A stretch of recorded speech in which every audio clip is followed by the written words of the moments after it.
Hey everybody, in today's video we are tackling peel and stick tile, and this is gorgeous mother of pearl real shell tile.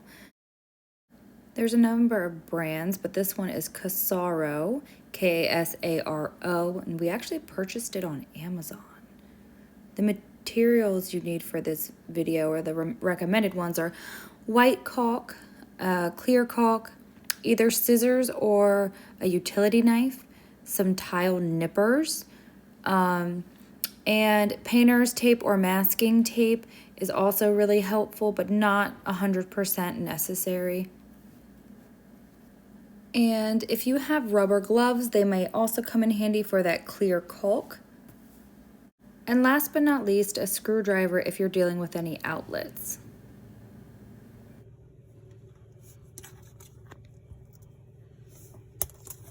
Now remember, this is real shell, so don't be too rough with it. I was lucky enough not to break too many pieces, and they all came in great condition.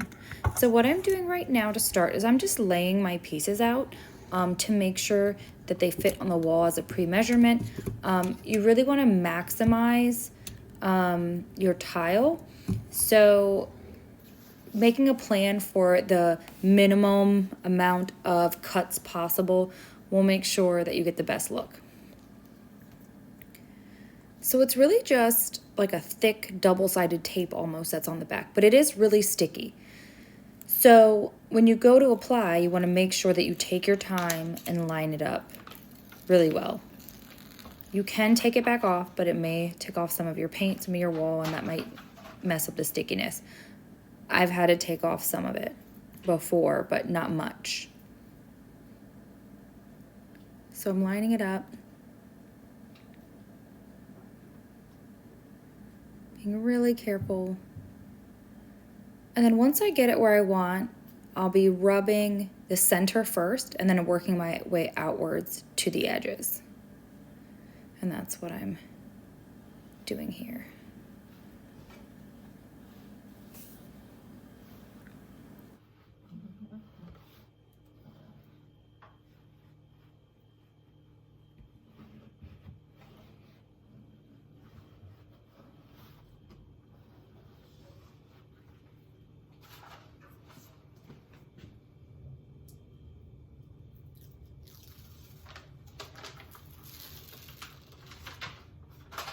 And this is actually the last corner of the kitchen that I'm doing. I was able to maximize my tile enough so that we were able to do this nook. We weren't sure that we would have enough tile for the whole kitchen. Now, this is really important. When I go to put one large piece of tile next to another, I want to make sure I get them as close as possible together, touching but obviously not overlapping. This will give us less work to do when we do some finishing touches. Now, if I didn't do anything at all, it would still look really nice, but I'm kind of a perfectionist, so here's some leftover pieces from the rest of the kitchen, and I'm going to use those for around my outlet. So I'm just going to size it up. So 1, 2, 3, 4 gets me overlapped into the gap there, so I'm going to take off 2 pieces. You want to make sure that you overlap, that way there's no gap when you put your outlet cover back on, and it just makes it a little bit more secure. We're cutting right on the back there. Really easy across the line. Remember, I'm not cutting the actual tile, I'm just cutting in between them because they're not grouted together. They're just flush with one another. So I'm putting these right on here.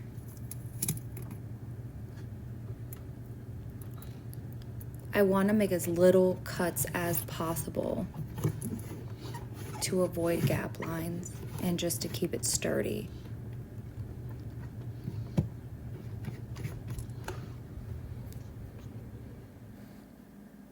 Now, I made a mistake here, so pay attention. When you're doing around the outlet, you want to make sure that you loosen those screws on your outlet so that those metal circles at the bottom can be on the front or on the outside of your tile. I did this on the rest of the kitchen, but I think just because I was filming, I forgot. So I actually had to go back and fix this. Otherwise, your outlet might not fit because the screws will be too short. Now, if you do have to make any cuts, a simple tile nipper, this is like 20 bucks or less, will do the job for you. So remember, this is seashell, so it's not going to be perfect. Some of yours are going to be a little bit jagged, but you can sand them down if you really want that perfect finish. For this, it's going to be right up underneath the cabinet, so you're not even going to see it once I put the caulk on. It's just enough to make it look nice and flush. I'm doing this with one hand, and it's actually my arthritic hand, so that's why you see it a little bit shaky there. So it's not difficult. So now we're into finishing touches. Here is my white paintable caulk. Now, this is really easy for me because my walls are white here that I'm working with, but you might want to use some painter's tape if your walls are not white.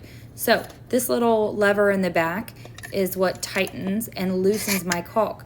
You want to get used to that because every time you use the caulk, you want to pop it open so that your caulk doesn't keep kind of bleeding out while you're not using it. Make sure that you cut your tip very small. I did not do this on my first batch when I first started the kitchen, and it was a mess. It was just a lot of caulk coming out. So the smaller you can cut the tip, the better. And then you just smooth it out with your finger. This washes off your hand really easily. Now, it's a water base. So this is not the case with the clear caulk. So you want to make sure that you have gloves on when working with the clear caulk. If you don't have gloves on hand, you're going to see I did kind of a bootleg thing, and I used a little piece of plastic just to cover my finger. So that just like bled out a little bit, but if I didn't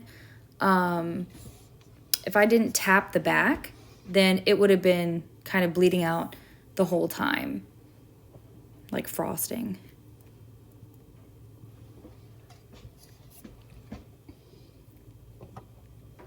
All right, so I'm gonna caulk around the whole top. You can see where I have my little half pieces up there to be flush with the top. And again, nobody really looks at this angle. It's just at a distance. I just wanted it to be perfect. As perfect as natural shells can be. It's a beautiful, beautiful product. All right, and I'm gonna go ahead and I'm gonna speed up this next part because it's all the caulking again. So I'm gonna caulk the sides white, I'm gonna caulk the top white, and then I'll be coming back with clear. Once I finish my edges, I'll be filling in those little cracks that you see where my tile was put together, and that's where I was talking about earlier. It really, really makes a difference when you take your time and try to make them as flush as possible. And again, they're barely noticeable. It's a mosaic, so nobody's looking right at it. I just see it because I know it's there. So I'm going to take some caulk, I'm going to fill these in, and then before the caulk could dry, I'm going to wipe it with just a wet paper towel, and then come back over it with a dry paper towel.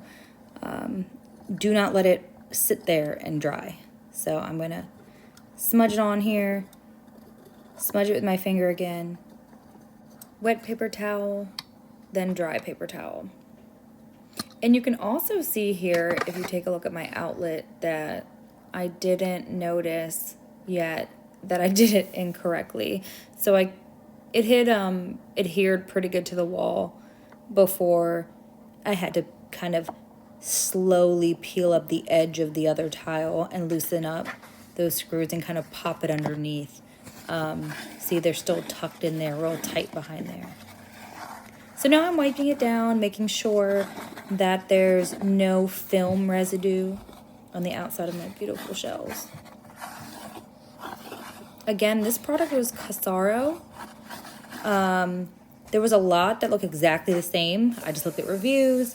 There are some that aren't peel and stick, but this is what we were going for. We were doing a kitchen renovation while people are living in it, while people are using the kitchen, and this is a product that you can use and do a little bit each day, and it doesn't matter. As opposed to doing real tile, which you gotta kind of do it in one shot. So this ended up being perfect for this family. This little nook was actually done about 2 months, maybe even 3 months after the original tile and the rest of the kitchen was done, and I'll show you that at the end here. So I noticed that the outlet was kind of dirty and painted, so I just took a little bit of white paint and like gently went over it so it looked a little bit nicer. I'm sure it's not safe at all. Now it's time for this awful but highly effective clear caulk. So I'm gonna go ahead and put some tape down. I learned from my mistakes before.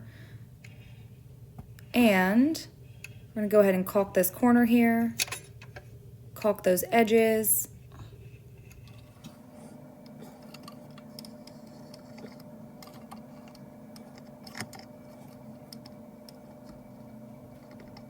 And then all we have to do is peel this tape up. And we're done. Now guys, don't judge me on that outlet cover because we were waiting for the black outlet covers we ordered to come in, and so we just painted one of the white ones black. But then when I took the screws off, it took off some of the paint. So just know that is being replaced.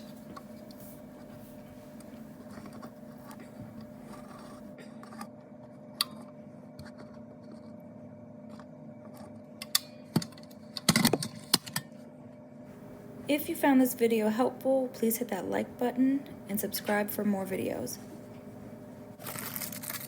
And so here I wrap my finger in some plastic, smooth this baby out,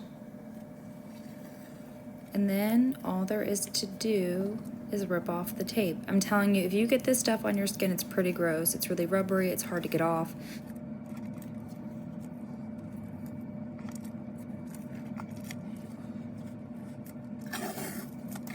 Now we're just gonna peel this tape off, and we're done. Let it dry. So here's a tile I did a few months ago on the rest of the kitchen. The clients love it. They love it so much. They put it all the way up the sides of their windows. We have a few more touches to do on this kitchen, but it totally changes the look of the kitchen. Underneath the windowsill there. This product is just in the perfect little convenient squares that is so easy to work with.